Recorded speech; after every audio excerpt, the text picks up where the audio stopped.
नौ भुनक्तु सह वीर्यं करवावहै तेजस्विनावधीतमस्तु मा विद्विषावहै। ॐ शान्तिः शान्तिः शान्तिः। सदाशिवसमारम्भां शङ्कराचार्यमध्यमाम् अस्मदाचार्यपर्यन्तां वन्दे गुरुपरम्परः। श्रुतिस्मृतिपुराणानाम् आलयं करुणालयं नमामि भगवत्पादं शङ्करं लोकशङ्करं। शङ्करं शङ्कराचार्यं केशवं बादरायणं सूत्रभाष्यकृतौ वन्दे भगवन्तौ पुनः पुनः। ईश्वरो गुरुरात्मेति मूर्तिभेदविभागि व्योमवद्व्याप्तदेहाय श्रीदक्षिणामूर्तये नमः। नमः श्रीशङ्करानन्द गुरुपादाम्बुजन्मने कविलासमहामोह ग्राहग्रासैककर्मणे। 50वां श्लोक है। नासदासीनो सदासीत तदानीं किं त्वभूततमः सद्योगात्तमसः सत्त्वं न स्वतः तन्निषेधनात् अत एव द्वितीयत्वं शून्यवन्न हि गण्यते न लोके चैत्रशक्त्यो जीवितं लिख्यते पृथक् शक्त्याधिक्ये जीवितं चेद् वर्धते तत्र वृद्धिकृत न शक्तिः किन्तु तत्कार्यं युद्धकृष्यादिकं तथा सर्वथा शक्तिमानस्य न पृथग् गणना क्वचित् शक्तिं कार्यं तु नैवास्ति द्वितीयं शङ्क्यते कथम् न कृष्णब्रह्मवृत्तिः सा शक्तिः किं त्वेकदेशभाक् घटशक्तिर्यथा भूमौ स्निग्धमृद्यैव वर्तते पादोऽसि सर्वा भूतानि त्रिपादस्ति स्वयं प्रभा इत्येकदेशवृत्तित्वं मायाया वदति श्रुतिः इष्टभ्याहमिदं कृष्णम् एकांशेन स्थितो जगत् इति कृष्णोऽर्जुनाय आह जगत्स्त्वेकदेशताम् स भूमिं विश्वतो वृत्वा हृत्तिष्ठदशाङ्गुलं विकारवर्ति चात्रास्ति श्रुतिसूत्रकृतोर्वचः निरंशेऽप्यंशमारोप्य कृष्णेऽंशे वेत्ति पृच्छतः तद्भाषयोत्तरं ब्रूते श्रुतिः श्रोतृहितेशिनी सतत्वमाश्रिता शक्ति कल्पयेत् सति विक्रिया वर्णाभित्तिगता भित्तौ चित्रं नानाविधं यथा आद्यो विकार आकाश सोऽवकाशस्वरूपवान् आकाशोऽस्तीति स्वतत्वम् आकाशेऽप्यनुगच्छति। तो सत्तत्व निर्विकार है, निराकार है, निरवयव है, निरंश है, ये बताया गया। श्रुति ने प्रतिपादन किया कि सत्तत्व में किसी प्रकार का विकार नहीं है, ईदंता के पहले केवल सत ही था। तो बीच में इन्होंने कहा कि माया जो है ये ब्रह्म की या सत्तत्व की शक्ति है, और शक्ति शक्तिमान से भिन्न नहीं होती। तो उस स्वतंत्र अस्तित्व नहीं है उसका, और वो निस्तत्व है, तत्व भी नहीं है कुछ उसमें।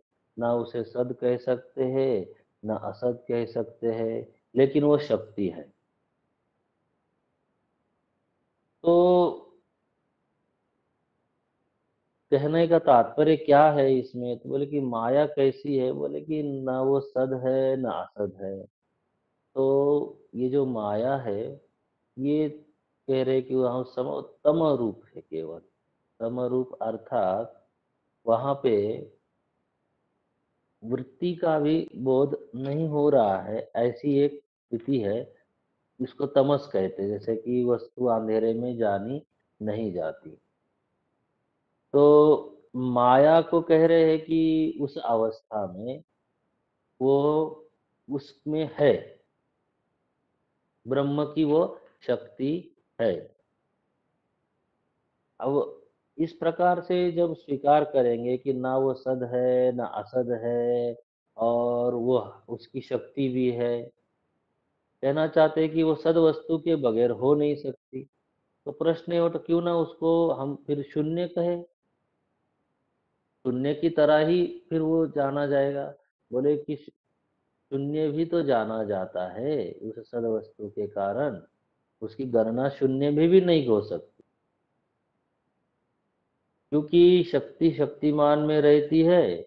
और जैसे कोई कृषक है, खेती करने वाला व्यक्ति है, तो उसकी जो जीविका है और उसकी शक्ति भिन्न नहीं की जाती, कि सामर्थ्य एक ही देखते हैं। तो प्रश्न पूर्व पक्षी करता है कि ये भी तो देखने को आता है कि शक्ति के अधिक होने से जीविका अधिक हो जाती है, उसमें वृद्धि होती है। बोले कि वास्तव में वो शक्ति के बढ़ने के कारण नहीं, वह वरन उस कार्य के संपादन के कारण ही हो रहा है, कार्य के कारण ही हो रहा है। तो ये लगता है कि ऐसा क्यों कह रहे हैं, इसलिए कह रहे हैं कि शक्ति स्वतंत्र नहीं हो सकती, इसकी पृथक गणना नहीं कर सकते। आचार्य कह रहे तुमको इसी प्रकार स्वीकार करना पड़ेगा। तो ब्रह्म में वो शक्ति कैसे है, बोले कि सर्वथा शक्ति मात्र से न पृथक गणना क्वचित, वो अलग से गणना नहीं कर सकते। तत्व केवल था। तो कह रहे कि इसकी ये शक्ति है और इसकी अलग से गणना नहीं कर सकते, क्योंकि कार्य के बगैर शक्ति जानी नहीं जाती। जब कार्य जगत, कार्य यहाँ क्या है, जगत है, माया का कार्य क्या है, जगत है। तो जगत के साथ ही माया जानी जाती है। उसी प्रकार जैसे किसी आदमी के कर्म के साथ ही उसकी शक्ति भी जानी जाती है। तो कह रहे हैं कि ये भिन्न स्वतंत्र वस्तु नहीं है। तो उस पूर्व पक्षी के मन में, विद्यार्थी के मन में प्रश्न उठता है, और उठना भी चाहिए, फिर ये माया है कहाँ। आप कह रहे हो ना सद है ना असद है, और आप ये भी कह रहे हो कि ब्रह्म की शक्ति है, और ब्रह्म की शक्ति कहते हैं और स्वतंत्र भी नहीं कहते हैं। तो वो कहाँ है, तो बोले ब्रह्म की शक्ति है तो उससे अभिन्न भी है, तो अभिन्न भी कहते हैं। तो उसमें फिर सावयवता आ जाएगी।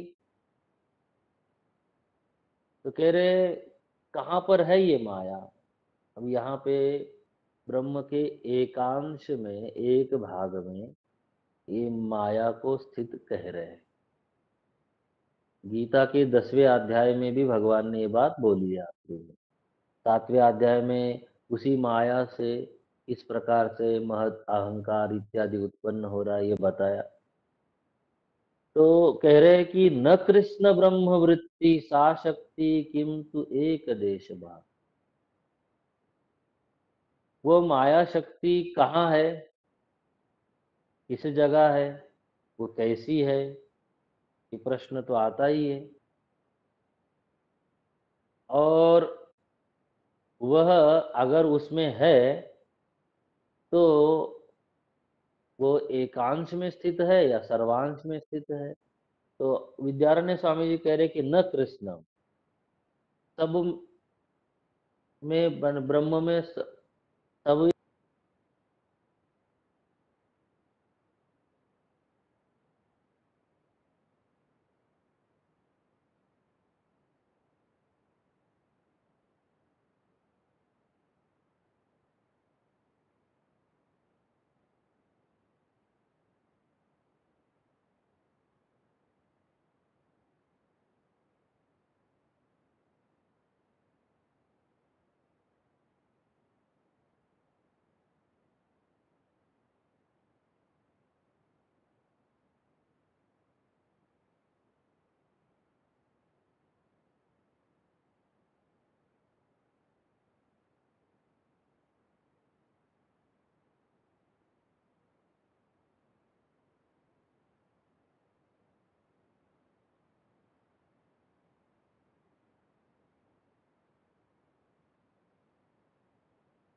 रहेगा। उसके मन में प्रश्न उठे, इसके लिए उसके पास मटेरियल भी होना चाहिए मनन के लिए। हम मनन के लिए मटेरियल न होने के कारण चिंतन भी नहीं कर सकते। चिंतन शक्ति प्रबल हो, इसके लिए पढ़ना पड़ेगा। आपके रोज के जो आप सूक्त इत्यादि पढ़ते हो, उसमें भी जगत का वर्णन, ब्रह्म का वर्णन प्राप्त होगा, लेकिन वहां से आपको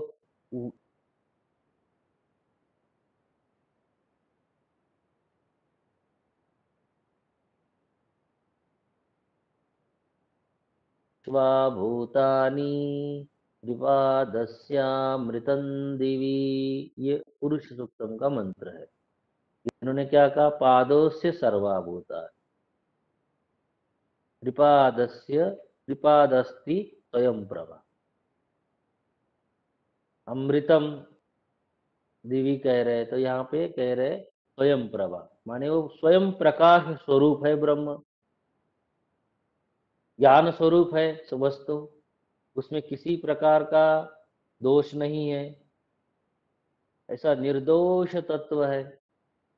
बोले उसी के एक पाद में आप कहते हो कि ये सारा जगत स्थित है, सर्वभूत स्थित है एक पाद में, सभी पादों में नहीं, एक पाद में। तो ये श्रुति में मैंने पढ़ा है, इति एक देश वृत्तित्व माया वदती श्रुति। तो एक देश में ये माया है, ये श्रुति स्वयं बोलती है, और इसको कोई भी श्रुति को मानने वाला अस्वीकार नहीं कर सकता। और साथ में स्मृति में भी आया है, कह रहे पृष्ठभ्याम हमिदम कृष्णम एकांशेन स्थितो जगत। हम देख रहे थे, भगवान श्री कृष्ण ने भी कहा है कि ये जगत मुझ में एकांश में स्थित है, मैं ही इस जगत को धारण करता हूँ। और साथ में देखिए, अर्जुन को भगवान ने पूरी गीता सुनाई भी नहीं है, तो अर्जुन को इसी श्लोक में भगवान ने कह दिया, अधिक जानकर क्या करोगे। रोक भी लगा दी कि ज्यादा प्रश्न मत करना, अधिक जानकर क्या कर लोगे, इसलिए ज्यादा जानो मत। लेकिन हम लोग तो वेदांती है, विचार मार्गी है, और विचार करना हम लोगों का काम है। हम विश्वास के ऊपर, केवल विश्वास नहीं है हमारा, ऐसा नहीं, श्रुति में, स्मृति में, सूत्र में हमारा पूरा विश्वास है, आचार्यों की बातों में पूरा विश्वास है। लेकिन हम केवल विश्वास के आधार पे नहीं चल सकते ना, हम विचार भी करने वाले लोग हैं। वेदांत तो विचार कराता है, बाकी दूसरे मार्गों में केवल विश्वास से ही काम चलता है। उस मार्ग में संदेह को कोई स्थान नहीं। आपने संदेह किया नहीं, आप पतित हो जाए। तो भक्ति मार्ग है और आप विश्वास पे चलते हैं, वहां संदेह का कोई स्थान नहीं है वहां। तो क्या कह रहे, विष्ठभ्याम हम इदम कृष्णम एकांशेन स्थितो जगत। हे अर्जुन, एकांश में ये जगत मुझ में ही स्थित है, मैं ही इस जगत को अंश से धारण कर रहा हूँ। इति कृष्ण अर्जुनाय आह जगत्तु एक देशता। इससे इस माया की ब्रह्म में एक देशता सिद्ध होती है, एक देशता प्रतीत होती है। तो हम एक देशता क्यों ना माने। स भूमिम विश्वतो वृत्वा अत्यतिष्ठत दशांगुलम, हृतिष्ठत दशांगुलम, हृति अति अतिष्ठत दशांगुलम। देखिए क्या कह रहे हैं, विकारवर्ती चात्रास्ति श्रुति सूत्र कृतोर्वच। ये सूत्रकार ने भी कहा है और श्रुति ने भी कहा है, स्मृति ने भी कहा है कि वो एक देश में ही है। वह समस्त जगत को क्या कर लेता है, अपनी सब से घेर के बैठा हुआ है। और ये जगत अंगुल, इसके 10 अंगुल में, मतलब एक हिस्से में स्थित है। ये श्रुति और सूत्रकार दोनों का वचन है। सहस्त्र शीर्षा पुरुषः सहस्राक्ष सहस्रपाद सभूमिं दृष्ट सभूमिं विश्वतो वृत्वात् अत्यतिष्ठत् दशांगुलम। तो ये 10 अंगुल में, उसके एक हिस्से में ये जगत स्थित है, अर्थात माया स्थित, एक देशीय है ये लगता है। तो माया को स्वीकार कर रहे हैं, आचार्य माया को स्वीकार कर रहे हैं। तो माया को स्वीकार कर रहे हैं तो माने कि माया का आप प्रतिपादन कर रहे हो क्या। माया को आप शक्ति भी कह रहे हो, स्वतंत्र नहीं है ये भी कहते हो, और वो सदरूप है ये भी नहीं कहते हो, वो असदरूप है ये भी नहीं कहते हो, और दूसरा वो ब्रह्म में स्थित है ये कहते हो। तो इससे ये सिद्ध हो रहा है कि ब्रह्म में सावयवता है और वो ब्रह्म का हिस्सा है। और आप कह रहे हो कि ये माया जो है ब्रह्म में है और ब्रह्म की शक्ति है और उसी से सब सृजन हो रहा है। तो इससे ये सिद्ध होता हुआ लगता है कि माया एक स्वतंत्र है, अलग है। और ये सांख्य दर्शनकार ने माना ही ना, प्रकृति को अलग किया और पुरुष को अलग किया। बोले कि जगत में इतनी सुव्यवस्था नजर आती है, इसलिए कारण में भी सुव्यवस्था होनी चाहिए।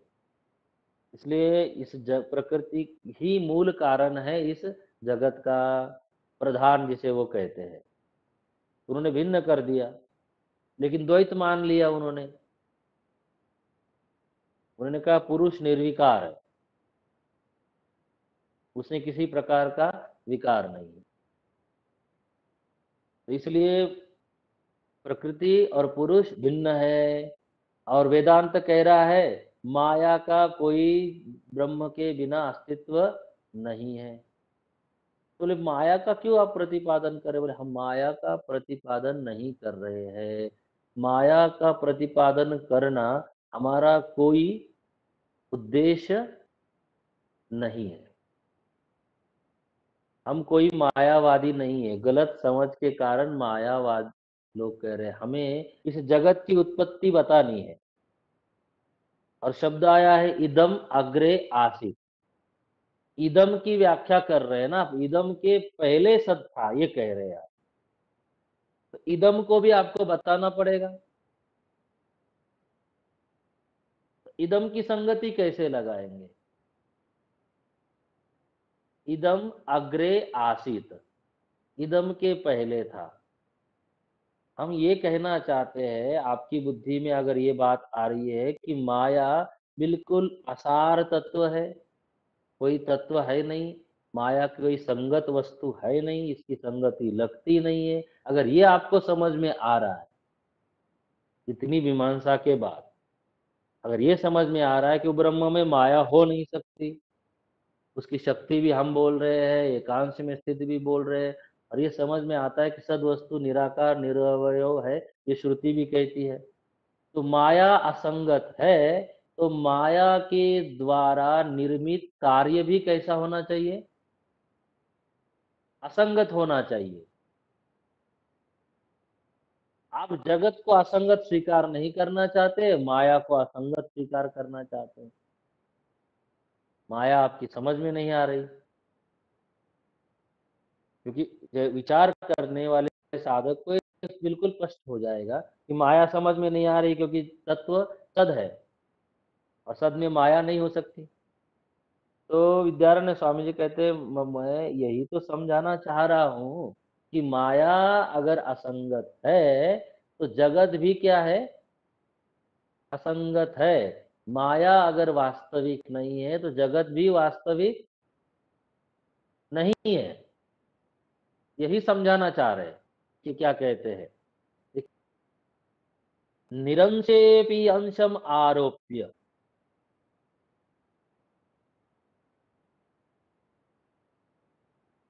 क्या होगा? देखिए क्या कह रहे हैं, अंश ब्रह्म में, अंश रहित ब्रह्म में सजातीय विजातीय स्वगत प्रत्यय भेद कितने हैं उससे शून्य रहित ऐसे ब्रह्म में अंश का क्या कर रहे हैं हम? आरोपण कर रहे हैं।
समझ में आ रहा है तो इस प्रकार से समझाती है, कभी डांट के समझाती है, कभी प्रेम से समझाती है, कभी उपमा से समझाती है, लेकिन समझाने का प्रयास करती, क्योंकि उसके मन में, उसकी बुद्धि में हित भावना है। श्रुति भी परम हितैषी है उस श्रोता की, उस साधक की, जिसके मन में इस प्रकार की भाव उठ रहे हैं, और ऐसे भाव हर श्रोता के मन में नहीं उठते। हर श्रोता माया के ऊपर ऐसा विचार नहीं कर पाता। हर श्रोता तो, भगवान कृष्ण ने कहा था एकांशेन स्थितः, तो उसके ऊपर विचार नहीं कर पाता। आगे वाली जो पंक्ति भगवान ने कहा कि ज्यादा जानने की जरूरत नहीं है, तो वो संतोष कर लेता, अरे भगवान श्री कृष्ण ही बोले कि ज्यादा जानना नहीं चाहिए, तो ये तब से मैंने जानना बंद कर दिया, ज्यादा सुनना बंद कर दिया। लेकिन जो जिज्ञासु वृत्ति का साधक है, जो मननशील साधक है और विचारशील साधक है, वह विचार करता है, और वो क्या क्या कहता है, अगर एकांश में ये स्थित है तो ब्रह्म में सावयवता आ रही है, और जो भी सावयव वस्तु होगी वह नित्य नहीं हो सकती। जो भी सावयव वस्तु होगी उसको आप अपरिचिन्न तो नहीं कह सकते ना। परिचिन्न तो कहना ही पड़ेगा आपको, अपरिचिन्न कह नहीं सकते। तो इसलिए सावयवता जैसे ही आई वैसे ही परिणाम आएगा, अनित्यता आएगी, सजातीय विजातीय भेद भी आ जाएंगे फिर। तो कह रहे हैं कि वो सावयव नहीं है, ऐसी निरंश वस्तु में अंश की कल्पना कर रहे हो, और कहते हो कि माया उसमें स्थित है। और इस प्रकार से उसने प्रश्न किया कि अगर उसमें स्थित है ये कैसे हो सकता है, तो बोले हे साधक, इसलिए ऐसे हो सकता है, श्रुति कहती है तत्त्वमाश्रिता शक्ति कल्पयेत सति विक्रिया। जैसे तत्त्व में आश्रित ये जो माया शक्ति है, ये कैसी है, बोले कल्प माया शक्ति स्वयं एक कल्पित है। जगत की इदम की व्याख्या करनी है तो आपको ब्रह्म में माया शक्ति स्वीकार करनी पड़ती है। ब्रह्म की वो शक्ति है, ब्रह्म से अभिन्न है, स्वयं निस्तत्व है और पराश्रिता है। किंतु ये कैसी है, अगर ये कल्पित है, ब्रह्म तत्व में वो कल्पित है, तो उससे उत्पन्न जितने पदार्थ, उससे उत्पन्न जितने भी जगत रूप में इदम रूप में भासने वाले नानात्व है, नाम रूपात्मक जो प्रपंच है, वो कैसा है, वो भी कल्पना मात्र, वह भी कल्पित है। और कल्पित वस्तु कभी सत्य नहीं होती। कैसे कहा वहां पे दक्षिणामूर्ति स्तोत्र में, माया मात्रम इदम सर्वम, क्या कहते, विश्वम दर्पण दृश्यमान नगरी तुल्यम निजांतर्गतम पश्यन्नात्मनि मायया बहिर्वो भूतम यथा निद्रया। हाँ, मनीषा पंचकम में भी ये बात उन्होंने बताई कि आत्मा तद्रूप है, और उसी में हम क्या कर लेते हैं, ये सब कल्पनाएं कर रहे हैं माया के कारण। तो माया स्वयं अगर कल्पित है तो उसके द्वारा जो नाम रूप की कल्पना की जा रही है वो भी कल्पित ही है। वो सारे कार्य भी ब्रह्म मात्र है। बोले कैसे, उदाहरण क्या है आपके पास, बोले वर्णा भित्ति गता भित्तौ, भित्तौ मतलब दीवाल पे, भित्ति संस्कृत में शब्द प्रयोग करते हैं, मराठी में भी लोग भित बोलते हैं, संस्कृत का ही शब्द वहां भी भित्ति कहते हैं, थोड़ा सा वो बिंदी लगा देते हैं बस। तो क्या है, वर्णा भित्ति गता भित्तौ चित्रम नाना विधम यथा। जैसे किसी दीवाल के ऊपर आप रंग से अलग अलग प्रकार के चित्र बनाते हैं, और उन चित्रों के कल्पना आप करते हो उस दीवाल के ऊपर ही, वो नाम रूप दीवाल के ऊपर केवल प्रतीत होते हैं ना, रंगों के कारण। किसी की आवाज आ रही है, वो बंद करवाइए, इनके हाथ में ना दीजिए रहने का, आप अपने पास ही रखिए म्यूट वाला। नहीं, सबका बंद है आचार्य जी। चलिए ठीक है। तो क्या कह रहे देखिए, वर्ण भित्ति गता भित्तौ चित्रम नाना विधम यथा। सत्तत्व है, सत्तत्व के ऊपर माया के द्वारा जगत रूपी चित्रों का चित्रीकरण किया जा रहा है। जैसे दीवार के ऊपर रंगों से नाना प्रकार के चित्र बनाए जा रहे हैं, लेकिन वो दीवार के ऊपर ही आश्रित है। तो उसी प्रकार से जैसे उनका नाम रूप है, वो कल्पना मात्र है, वास्तविक नहीं है। उसी प्रकार से जगत भी इस माया में, माया के कारण एक कल्पना के रूप में, हमें नाम रूप के रूप में प्रतीत हो रहा है, लेकिन हमारी इसमें सद्बुद्धि हो रही है अज्ञान के कारण। कहना चाह रहे हैं, जिस प्रकार माया आपको निस्तत्व समझ में आ रही है, उसी प्रकार से उसका कार्य भी समझ में आना चाहिए। यही तात्पर्य है हमारा। ये जो एकांश में स्थित है, ये समझाने से तात्पर्य क्या है? यही कि माया जैसे ब्रह्म में हो नहीं सकती। वो तत्व सद एव है केवल। उसी प्रकार से ये जगत भी उत्पन्न नहीं हो सकता। ये भी कल्पना मात्र है, ये बताते हैं। बोले उत्पन्न नहीं, कैसे उत्पन्न हुआ ये जगत? उसी ब्रह्म सत्ता से। जगत कैसा है? ब्रह्म का लक्षण कुछ है, जगत का लक्षण कुछ है। ब्रह्म का लक्षण क्या है? त्रिकालाबाधित है, अपरिछिन्न है, सच्चित आनंद रूप है।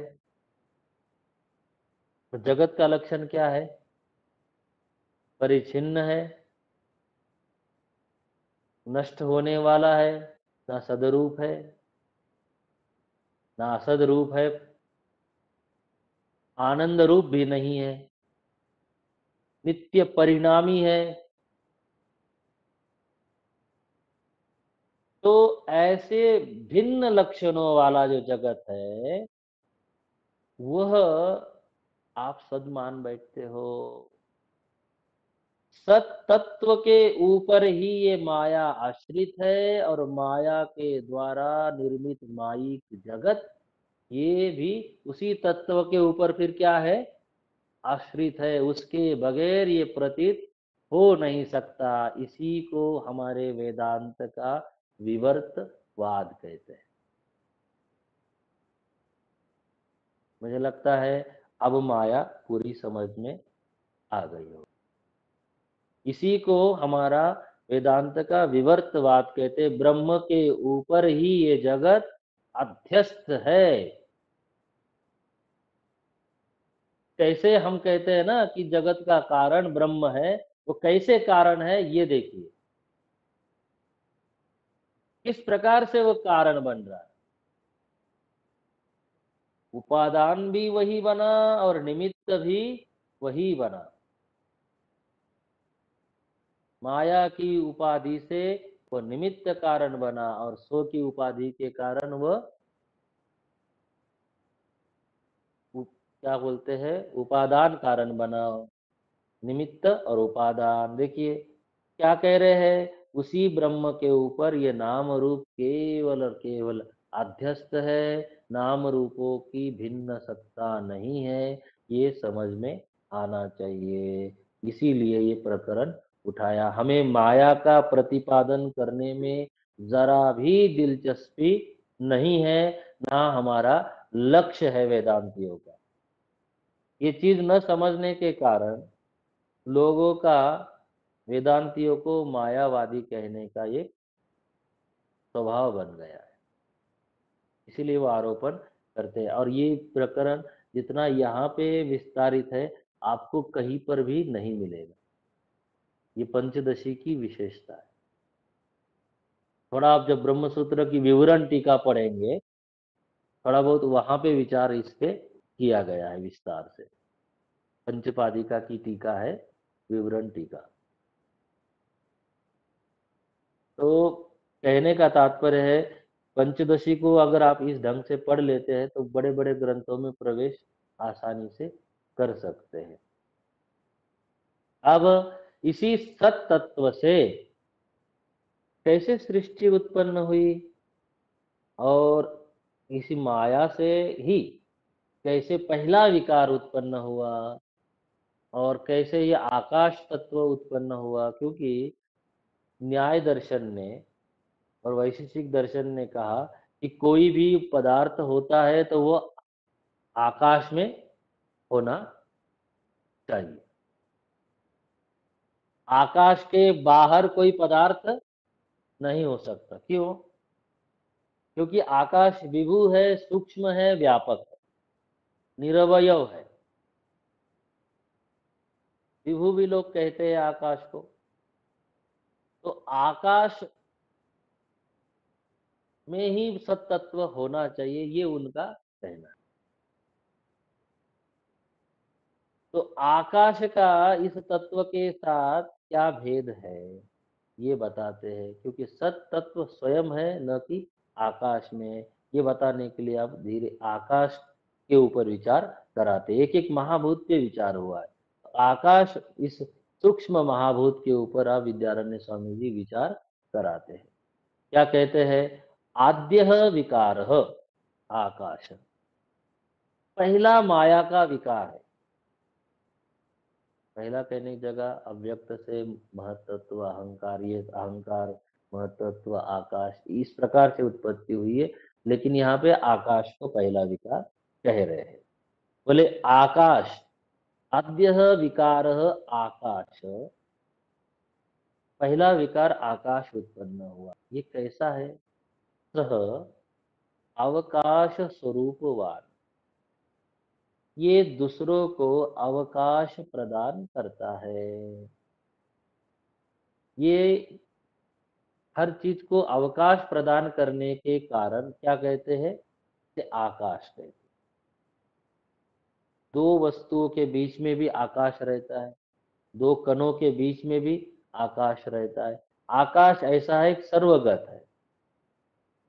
माया ही विकृत होकर क्या बोल रहे हैं, पहला इसका परिणाम हुआ वह आकाश के रूप में, और सबको जगह देने के कारण इसे हम आकाश कहते हैं। जगत की सारी वस्तुएं इसी आकाश में स्थित है। यदि अवकाश न प्रदान होता तो ना आपका सूर्य होता, ना चंद्र होता, ना तारे होते, ना पृथ्वी ही होती। कहाँ होते आप? ये सूर्य कहाँ स्थित है?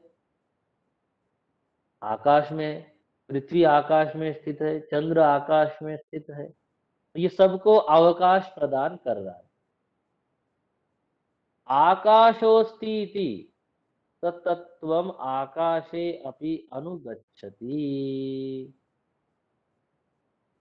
क्या कह रहे हैं?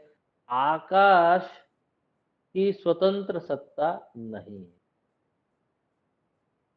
क्यों? बोले कि बिना अधिष्ठान के इसकी सत्ता भी नहीं हो सकती, क्योंकि ब्रह्म ही इस आकाश का अधिष्ठान है, और ये आकाश भी जाना जाता है।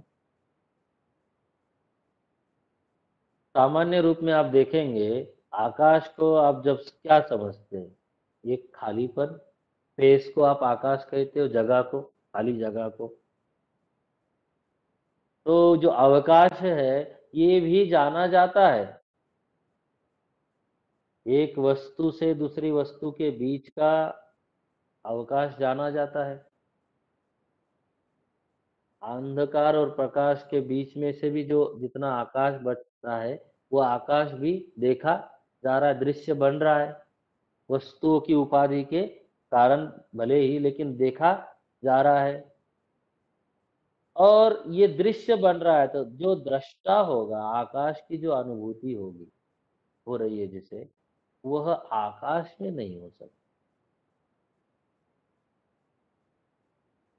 आकाश आकाश में नहीं हो सकता। उसकी सत्ता कहाँ कहीं तो होनी चाहिए, क्योंकि उनको और कोई सूक्ष्म पदार्थ समझ में नहीं आया आकाश से, तो उन्होंने क्या कहा?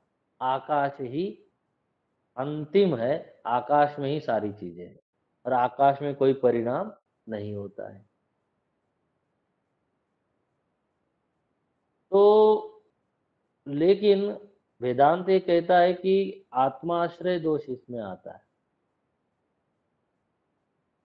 आपको कहा गया आप कहाँ हो, बोले मैं कुर्सी पे बैठा हुआ हूँ।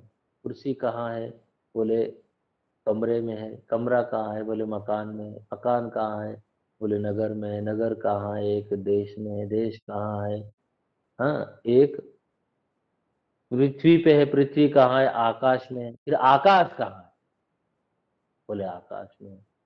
ये तो आत्मा का दोष हो रहा है।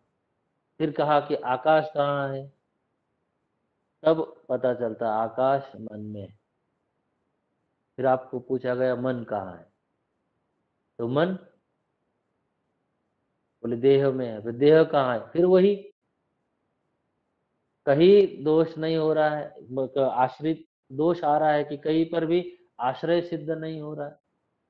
तो मन देह में नहीं हो सकता। फिर मन में देह होना चाहिए। थोड़ा विचार करिएगा। देह में मन नहीं हो सकता। मन कहाँ हो सकता है, फिर मन में देह होना चाहिए। और मन कहाँ होना चाहिए, मन बुद्धि में है कहते हैं। फिर वो सत्ता में ही होना चाहिए, आत्म वस्तु में ही। तो कह रहे कि सद वस्तु में ही ये है। और तो माया से ये उत्पन्न होता है, माया में है। और माया सद वस्तु, और वो कल्पना मात्र स्वीकार करते हैं, तो जगत की उत्पत्ति भी कल्पना मात्र है। आप अपने मन के ऊपर ही जगत कहाँ प्रतीत हो रहा है। जगत आपको बाहर दिखाई देता है, लेकिन वास्तविकता से वो कहाँ प्रतीत होता है, मन में। और मन देह में नहीं है। देह फिर जगत में है। तो अनाश्रय दोष आ जाएगा, ये मैं कहना चाह रहा था। शब्द नहीं आ रहा था उस समय। अनाश्रय हो जाएगा। एक ऐसी सत्ता होनी चाहिए जो किसी के आश्रित नहीं है, वो स्वयं है। जो जगत में नहीं हो सकती, और निश्चित रूप से फिर उसे अनंत होना चाहिए। निश्चित रूप से वह आकाश से भी विराट होनी चाहिए। आकाश से भी सूक्ष्म होनी चाहिए। और दूसरा है, वो जड़ नहीं हो सकती। वह जड़ नहीं हो सकती, वो चेतन है। तो कह रहे कि सत्ता का अनुभव होता है। विवेक अगर ठीक से है तो आकाश की सत्ता को भी हम ब्रह्म में जान सकते हैं। ये ध्यान देने की बात है। इसीलिए माया की अनिर्वचनीयता है कि माया की व्याख्या ज्यादा नहीं हो पाती।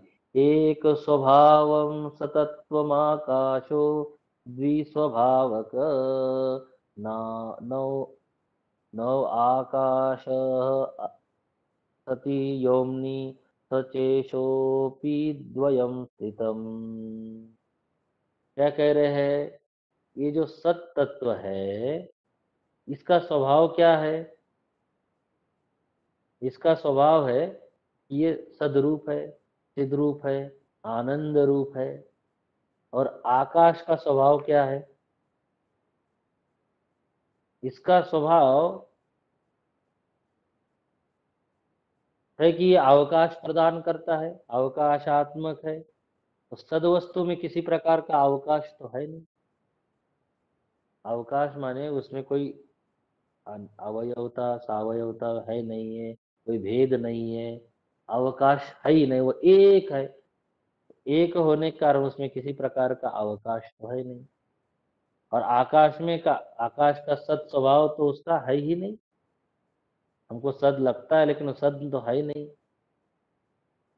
कहते हैं दो स्वभाव है, उसमें सद का भाव भी आता है और उसमें अवकाश तो है ही है, लेकिन वह जाना जा रहा है सद वस्तु के द्वारा, और सद वस्तु में अवकाश है नहीं।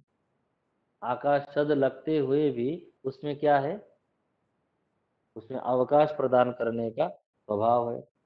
तो कह रहे हैं कि ये आकाश दो प्रकार से अनुभव में आ रहा है, सदरूप भी आता है और इसमें अवकाश प्रदान करने का भी गुण है। ये विभु है, व्यापक है भले ही, लेकिन ये जाना जाता है, दिखाई देता है विवेक के द्वारा। और सद वस्तु में किसी प्रकार का अवकाश प्रदान करने का गुण न होने के कारण, उसमें किसी प्रकार का भेद न होने के कारण वह कैसा है, बोले कि निरवयव निर्विकार अपरिच्छिन्न एक ऐसी सत्ता है। और आकाश प्रलय काल में लीन हो जाता है। चलिए प्रलय काल को छोड़िए, आप सुषुप्ति अवस्था में आकाश कहाँ होता है, आप बताइए।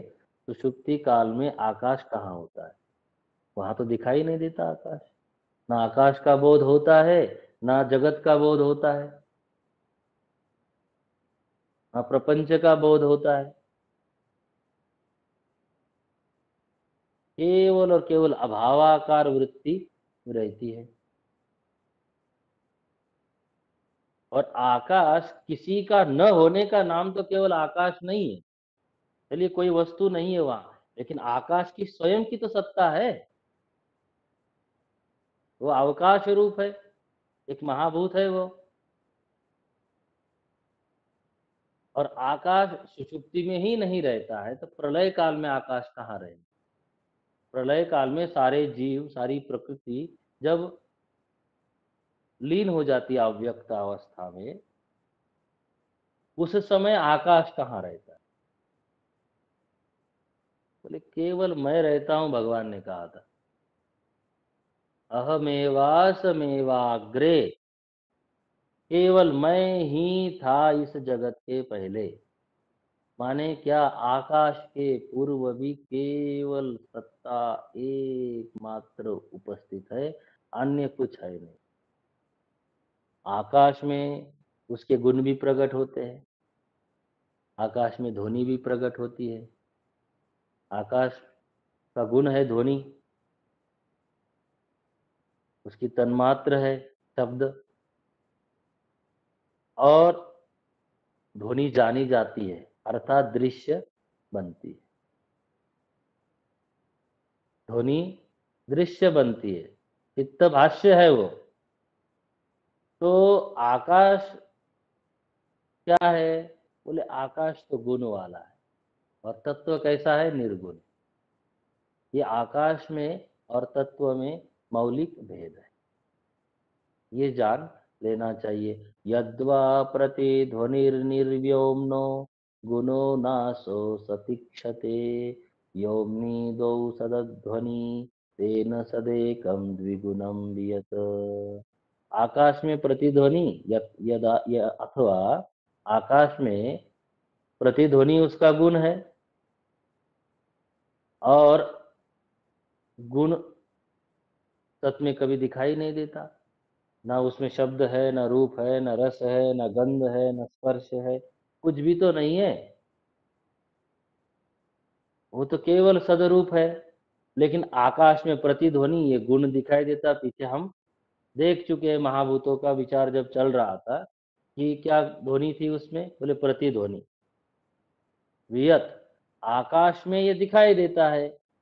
इसीलिए आकाश सत्स्वभाव वाला होने के साथ साथ वो दो गुणों वाला भी है।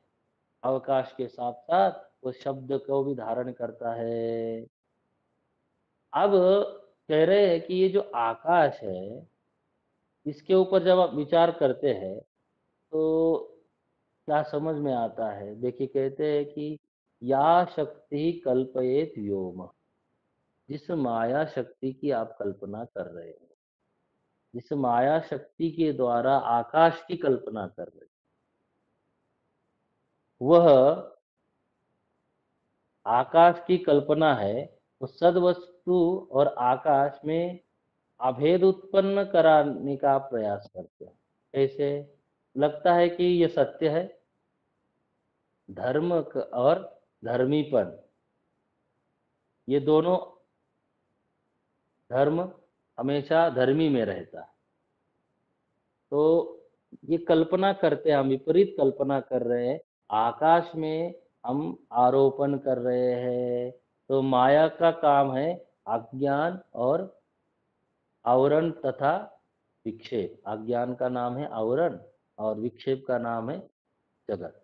अब यहाँ पे क्या कह रहे, या शक्ति कल्पयेत योमः, इसी माया शक्ति के द्वारा कल्पना की जा रही, किसकी? आकाश की। और उसको हम क्या कह रहे, सद भी कह रहे हैं, और अवकाश प्रदान करने वाला कह के उसमें सद वस्तु में और आकाश में अभेद करने का प्रयास करते हैं। उसमें हम सदधर्मिता का आरोपण कर रहे हैं। ये विपरीत कल्पना है। कौन कराता है ये? बोले अज्ञान कराता है। ये माया का जो ढकने वाला जो गुण है, माया जो आवरण कर रही है, उसी गुण के द्वारा ये क्या हो रहा है, धर्म धर्मी अध्यास हो रहा है। आकाश को हम सत्य मान लेते हैं। तो माया के दो कार्य, सृष्टि रचना तथा आवरण। अब कह रहे हैं कि जब आप किसी धर्मी और धर्म का संबंध जान लेते हैं, क्या है? एक है धर्म और दूसरा है धर्मी।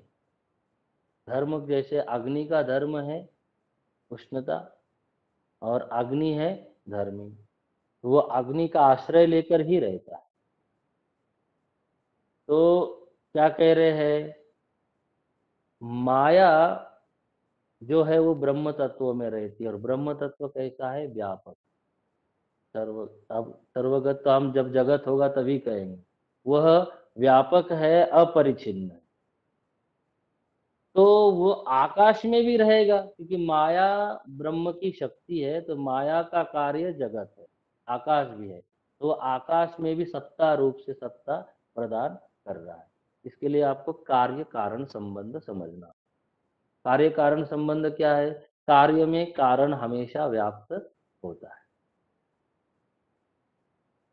कारण के बगैर कार्य की उत्पत्ति हो नहीं सकती। तो कारण क्या है? बोले मूल कारण तो ब्रह्म सत्ता है, और वो जगत को में व्याप्त होने के कारण जगत में भी सद का क्या होता है? भान होता है। सत्य के धर्मों का आरोपण किसके ऊपर करते हैं हम? जगत के ऊपर, आकाश के धर्मों पे। तो कह रहे हैं कि जैसे मिट्टी से क्या बनता है? घट बनता है। मिट्टी धर्मी है और घट उसका हाँ धर्म है। उसमें आकार नाम रूप प्रकट हो गया मिट्टी में ही। तो मिट्टी के बिना वो नहीं हो सकता। तो इस जगत में भी जो सदता आपको लग रही है आकाश में खास करके, तो वो कह रहे हैं कि ये सद तत्व के कारण ही हो रही है, क्योंकि उसी के ऊपर माया के कारण ये सब का सब आरोपित है, उसके बगैर कुछ हो नहीं सकता। इस प्रकार से माया की दोनों शक्तियों के ऊपर विचार किया जा रहा है। आकाश में सत्ता तथा अवकाश, ये जो गुण भाषित हो रहे हैं, सत्ता सत्तत्व के कारण ही भाषित हो रही है, ये कहना चाह रहे हैं। ये हम कल देखते हैं, इसके ऊपर विचार और करेंगे। यही आज रोकते हैं। ओम पूर्णमदः पूर्णमिदं पूर्णात् पूर्णमुदच्यते पूर्णस्य पूर्णमादाय पूर्णमेवावशिष्यते। ओम शांति शांति शांति। हरि ओम। श्री गुरुदेव नमः। हरि ओम।